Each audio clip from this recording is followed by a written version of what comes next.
Oke guys, kembali lagi dengan saya David Cook ID. Kita akan melanjutkan chapter pertama di mana temanya adalah bulan puasa. Untuk video kali ini yang akan kita bahas yaitu kue kering.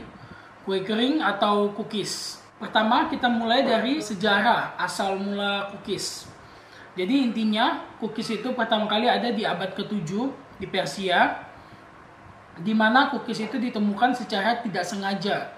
Jadi bukan ditemukan dengan sengaja melakukan penelitian untuk menemukan dia, tapi tidak sengaja. Saat itu kayak pastry chefnya gitu, bakernya gitu, dia lagi mau bikin cake ulang tahun kan gede. Nah, untuk memastikan bahwa cake-nya ini udah enak gitu kan, akhirnya dia coba nge-bake sedikit adonan cake itu. Di-bake, tapi ternyata kelamaan, kelupaan kali ya. Jadinya overbake. Nah, karena overbake ini pas dicobain ternyata enak juga gitu kan. Nah, ditemukanlah cookies pada saat itu. Tingkatnya kayak gitu. Cerita yang lebih detail bisa kalian google sendiri ya. Buat di Indonesia, cookiesnya itu masuk pertama kali dibawa oleh Belanda. Kalau kalian tahu nastar itu awal katanya itu ananas tart atau pie nanas. Dimana kalau di luar negeri kita tahu ada blueberry pie gitu kan. Nah, di Indonesia pada saat itu mungkin belum masuk buah blueberry. Jadi orang-orang ini mencari substitutnya yaitu nanas yang rasanya sama-sama asam. Meskipun nanas sebenarnya lebih asam dari blueberry ya. Akhirnya mereka pakai buah nanas buat bikin pie-nya. Kata nastar itu awalnya itu ananas tart atau tart nanas, pie nanas kayak gitu. Di Indonesia sendiri cookies itu manfaatnya tuh sangat banyak. Pertama, bisa buat teman teh, teman ngopi, sama buat disuguhkan pada saat berbagai event-event yang ada di Indonesia. Dimulai dari event yang paling dekat sama kita apa? Lebaran, ya kan, Natal, Tahun Baru, sama Imlek juga kan. Selalu pasti ada cookies atau kue kering di rumah-rumah warga negara Indonesia ini. Ada banyak istilah-istilah lain dari bahasa asing untuk menerjemahkan cookies ini. Misalnya di bahasa Belanda tuh disebutnya koekje yang berarti kue kecil. Di bahasa Inggris ada yang bilang biscuits. Di Spanyol galetas. Di Italia dikenal dengan biskuit, biscotti, atau amaretti tergantung dari bahan dasarnya. Nah, di Perancis itu cukup detail di catatan gua. Di Perancis itu dikenal dengan biscourt. Di mana bi itu artinya dua, court itu artinya cook atau cooking atau masak. Artinya dimasak 2 kali. Dimana pada saat itu sebenarnya cookies itu proses masaknya emang 2 kali. Pada kenyataannya di zaman sekarang biasanya orang hanya 1 kali. Meskipun ada beberapa orang yang masak cookies itu benar-benar 2 kali. Jadi dia masak misalnya 15 menit. Habis itu dikeluarin, didinginin, sampai dingin. Habis itu dimasak lagi 15 menit. Nah, untuk jenis cookies sendiri sangat banyak faktor yang bisa digunakan untuk membagi-bagi jenis cookies. Ini aku ambil salah satu dari sekian banyak itu. Aku ambil berdasarkan kerenyahannya. Cookies itu dibagi 3. Pertama, melt cookies. Cookies itu yang kalau masuk langsung melt di mulut. Yang soft, sebenarnya ini bukan soft cookies ya, tapi dia itu saking renyahnya, saking ringkihnya gitu kan, dia masuk langsung melt di mulut. Biasanya nastar-nastar zaman now dibuat seperti itu, oke? Nah, yang kedua itu soft cookies. Soft cookies itu biasanya dibikin ukurannya agak gede untuk mempertahankan moisture dari cookies itu sendiri. Dan yang terakhir yaitu crunchy cookies. Ini yang paling banyak di Indonesia. Cookies yang renyah, karena itu emang tipikal Indonesian banget. Indonesian suka banget yang renyah-renyah gitu kan, dimakan krek gitu kan. Orang suka banget cookies yang renyah, kadar airnya lebih sedikit. Bahkan tidak pakai air sama sekali juga bisa. Kita akan bahas secara singkat aja metode pembuatan cookies. To be honest, metode pembuatan cookies itu banyak. Tiap orang punya caranya sendiri-sendiri. Apalagi kita berada di Indonesia guys. Indonesia itu kreatif banget. Jadi sorry kalau ada cara yang kalian punya tapi gue nggak sebut di sini. Kalian gak salah, ada banyak banget pokoknya cara ya.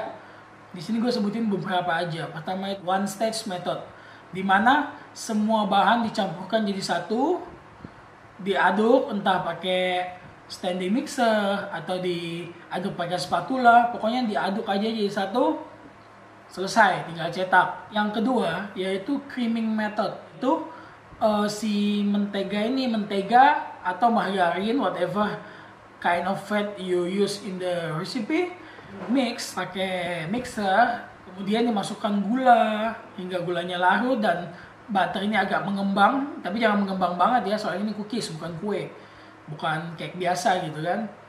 Sampai mengembang, masukkan telur, habis masukkan telur diaduk sampai merata, kemudian dimasukkan tepung.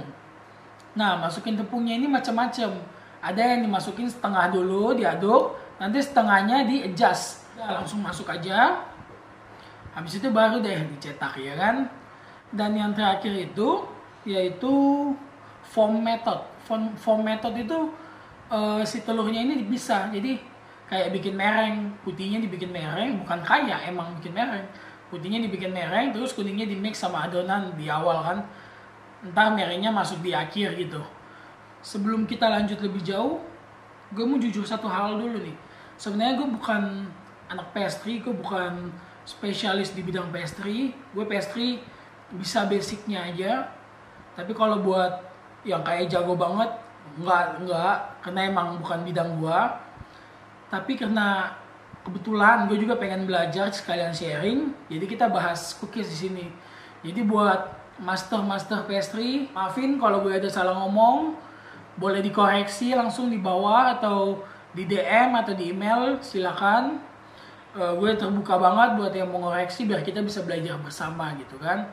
Di sini aku mau share tips-tips membuat cookies berdasarkan apa yang aku tahu ya. Ini aku gabungin materi dari buku, dari internet, sama file dari mentor aku ya kan. Mentor aku yang pernah aku ceritain di video di awal itu, oke? Jadi yang pertama itu pastikan resep ini sudah sesuai. Yang kedua, pastikan bahan-bahan semuanya sudah lengkap. Oke? Yang ketiga, pastikan proses pengadukan itu merata tapi tidak overmix. Merata tapi tidak overmix. Dan usahakan pada saat pengadukan itu menggunakan mesin atau menggunakan spatula. Jangan menggunakan tangan secara direct ini, tangan jangan. Karena tangan kita memiliki suhu panas. Apalagi cookies-cookies yang pakai butter gitu, nggak boleh terlalu lama kontak dengan tangan. Hanya boleh kontak bentar doang gitu. Pada saat kita ngebentuk, udah langsung simpen. Kalau ngulon kan biasanya lama. Jadi usahain jangan pakai tangan, pakainya spatula atau pakai mesin, oke? Kalaupun terpaksa harus pakai tangan, usahain jangan terlalu lama. Atau kalau bisa pakai hand glove kalau ada di rumah ya. Itu pengadukan. Yang keempat kan metode yang Anda gunakan udah sesuai dengan cookies yang diinginkan. Misalnya aku mau bikin cookies ini, metodenya apa? Aku mau bikin cookies itu, metodenya apa? Tiap cookies sudah ada metode sendiri. Pastikan metode Anda sesuai.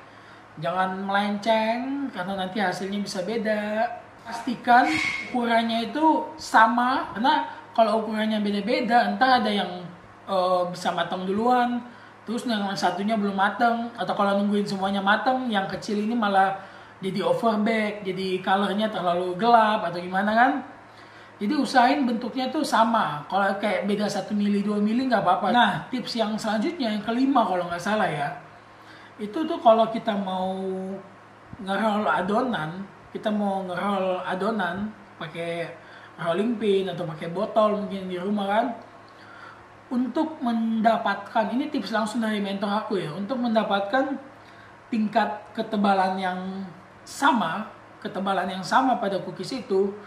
Jadi diusahain tuh ada ganjelan. Misalnya tuh kayak gini. Ini baking papernya. Nah, di kiri kanannya kalian kasih ganjelan seperti ini. Ini aturan buat cookies yang di roll ya. Kalau cookies yang dibulet-buletin atau di sendok nggak perlu kayak gini. Ini cookies yang di roll. Nih, kalian kasih ganjelan gini. Pertama syarat ganjelannya ini ketebalan kiri dan kanan harus sama. Dan ganjalan ini, ketebalan ini yang akan menentukan ketebalan adonan cookies kamu. Pada saat adonan yang di tengah di roll, rolling pinnya itu ketahan sama si ganjalan ini sehingga ketebalannya bisa sama. Paham nggak? Kalau perlu gue bikin satu video khusus kalau emang banyak yang minta. Nah, yang akan kita bahas di video kali ini yaitu masih sama dengan pembahasan di video yang lalu, yaitu proses resting. Tapi kali ini bukan pada bala-bala, kali ini pada cookies. Jadi nanti kita akan bikin dua jenis adonan, di mana adonan yang pertama begitu selesai di mix langsung aku cetak, aku panggang. Dan adonan yang kedua akan aku resting di freezer kurang lebih 1 jam. Habis itu baru aku roll, bagian dicetak, habis itu dipanggang. Dan kita akan melihat hasilnya, oke? Oke, untuk jenis cookies yang akan kita bikin hari ini, aku udah nanya ke teman-teman yang di Instagram, dan voting yang paling gede tuh ada 2. Kastengel sama nastar, tapi kastengel lebih banyak. Kastengel sendiri juga berasal dari Belanda. Kas itu artinya keju, tengel itu artinya batang. Jadi kejunya itu harus berbentuk batang-batang gitu, oke? Untuk kastengel sendiri nih, keju yang bagus digunakan itu sebenarnya keju tua. Bagus dan wajib gitu. Keju tua antara lain tuh Edam, Parmesan, atau Gouda. Tapi kali ini saya akan mix dengan cheddar. Jadi berikut nih resepnya nih. Pertama, 120 gram tepung terigu protein sedang, 15 gram maizena, 100 gram fat. Di sini bisa full butter atau mau di mix 75 butter, 25 margarin, atau mau di mix 50 butter, 50 margarin. Itu sesuai selera masing-masing. Kalau kalian ada yang tertarik buat ngebahas perbandingan mana sih yang paling bagus, 50-50, apa 75-25, apa 25-75, kalian komen aja di bawah, ntar kita bisa bikin video tersendiri buat ngebandingin bandingan butter dan margarin dalam cookies gitu, dalam suatu cookies, oke? Habis itu 60 gram cheese, 1 pieces egg yolk, 1/4 sendok teh garam. Nah, buat variasinya, gue pernah diajarin sama teman. Jadi dia nge-mix chicken powder di adonan kastengelnya. Itu katanya biar lebih gurih, biar rasanya lebih keluar gitu. Dan bahkan yang parahnya, bukan parah sih sebenarnya, tapi lebih ke inovatif gitu. Ada yang nambahin micin juga ke dalam kastengel. Karena kan micin tuh buat penguat rasa. Nah, biar rasa cheese-nya lebih kuat, ditambahin micin. Dan itu beneran ada gitu loh. Cuma kali ini kita nggak akan pakai chicken powder, kita nggak pakai micin, kita pakai keju aja udah ya, sama garam. Toppingnya itu 30 gram cheese yang udah diparut dan 25 gram egg wash. Egg wash itu apa? Egg wash itu macam-macam. Orang bikin egg wash tuh macam-macam. Ada yang nge-mix susu sama telur. Ada yang susu sama kuning telur. Ada yang susunya diganti krim, macam-macam. Tapi yang kita bikin kali ini yaitu 20 gram egg yolk plus 5 mg susu. Kalau yang kue-kue zaman sekarang, nastar-nastar zaman sekarang yang terlihat shiny banget, itu biasanya dia pakai cookie gloss. Gloss itu kayak campuran buat egg washnya ini, biar cake-nya tuh kayak mengkilap dan kuningnya tuh cakep banget. Biasanya pakai itu. Kita nggak pakai itu karena di sini sekali lagi tujuan kita di sini bukan buat adu-adu resep atau adu-adu hasil. Tujuan kita di sini untuk belajar dan mengetahui perbedaan penanganan yang ada pada makanan gitu. Misalnya yang seperti yang kita lakukan sebelumnya. Kalau diginiin hasilnya apa, diginiin hasilnya apa. Sekali lagi di sini tujuan kita ini buat belajar, tujuan saya buat sharing, dan tujuan kita ini buat belajar bersama. Bukan buat adu resep. Wah, resep yang bagus ini itu. Aku udah berusaha ngasih tips-tips di atas. Soal kali ini aku cuma pakai margarin, kalian mau ganti butter nggak apa-apa. Kejunya mestinya pakai keju apa, aku udah share semua. Kita pakai creaming method, tapi nggak boleh lama-lama, yang jelas asal butternya ngembang. Masuk garam, telur, habis itu masuk tepung, oke? Di sini kita udah punya tepung yang udah kita mix dengan maizena dan susu bubuk. Ini ada margarin yang kita udah mix dengan garam, keju cheddar yang kita udah mix dengan parmesan, 20 gram atau 1 pieces kuning telur, dan cheese yang buat topping sama egg wash. Bahan semuanya udah siap. Sekarang kita nyalain oven dulu.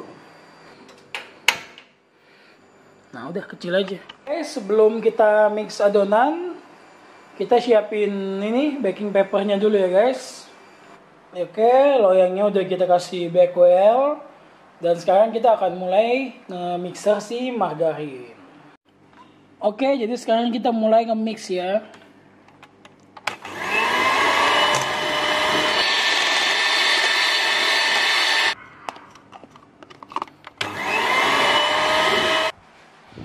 Kita akan masukkan sisa tepungnya ya.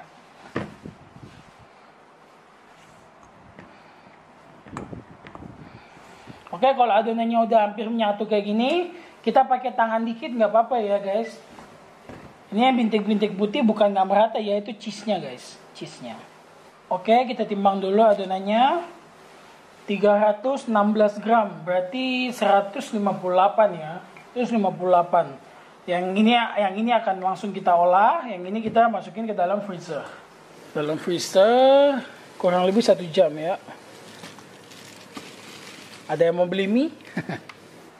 Yang tadi saya maksud pakai ganjelan itu, misalnya kalian pakai ganjelan ini misalnya kan, diganjel di kiri kanannya. Jadi ketika rolling pinnya gini, si adonan ini bisa tebalnya sama gitu guys, oke? Cuma ini ketebalan, harusnya pakai ganjelan yang lebih tipis. Mungkin kalau ini mungkin pakai tebal yang setengah senti. Cari ganjelan yang setengah senti. Kemudian di roll biar tebalnya sama. Itu yang pertama.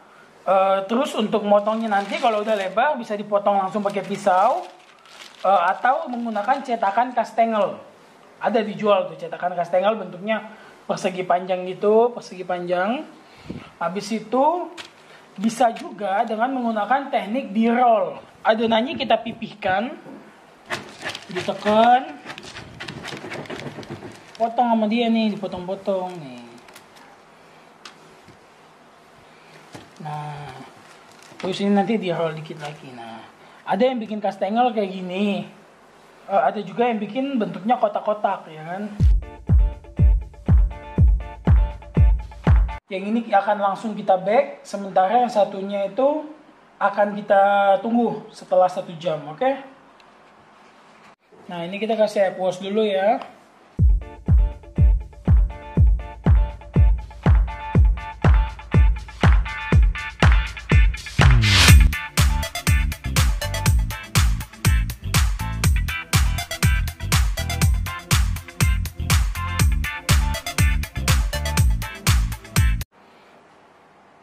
Oke guys, ini adonan yang udah di freezerin kurang lebih 1 jam. Nanti kita akan lihat perbedaannya.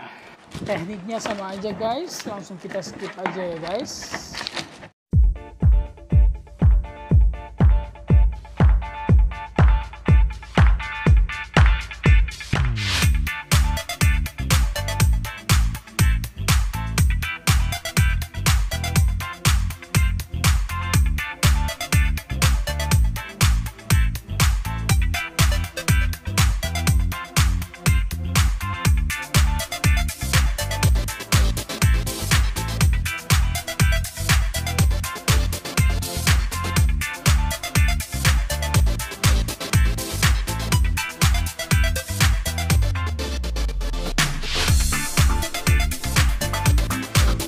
Oke guys, jadi kita udah selesai nge-bake.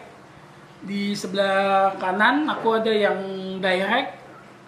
Direct berarti langsung di-bake. Nih, kelihatan nggak? Habis itu di sebelah kiri ini aku ada yang adonannya dimasukin freezer dulu, di resting dulu kurang lebih 1 jam. Oke, dari warnanya sama aja, tidak ada yang beda. Terus dari kepadatan adonan pada saat di bake sama, tidak ada yang meluber, semuanya tetap firm, ngeset, nggak ada perbedaan. Sekarang kita akan melihat dari segi tekstur.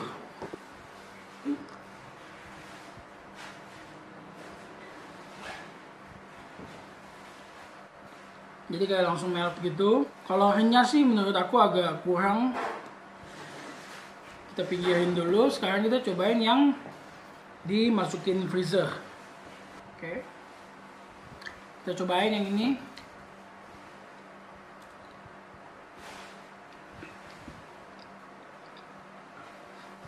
teksturnya lebih renyah dan lebih firm. Lebih firm itu dia kayak lebih ngikat antara adonan gitu.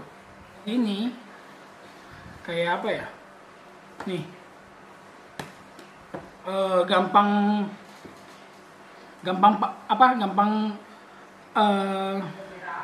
iya, itu maksud saya. Yang tidak di freezerin, adonannya berasa lebih rapuh gitu. Dipegang nih nggak bisa terlalu lama, agak lama dipegang dia melt.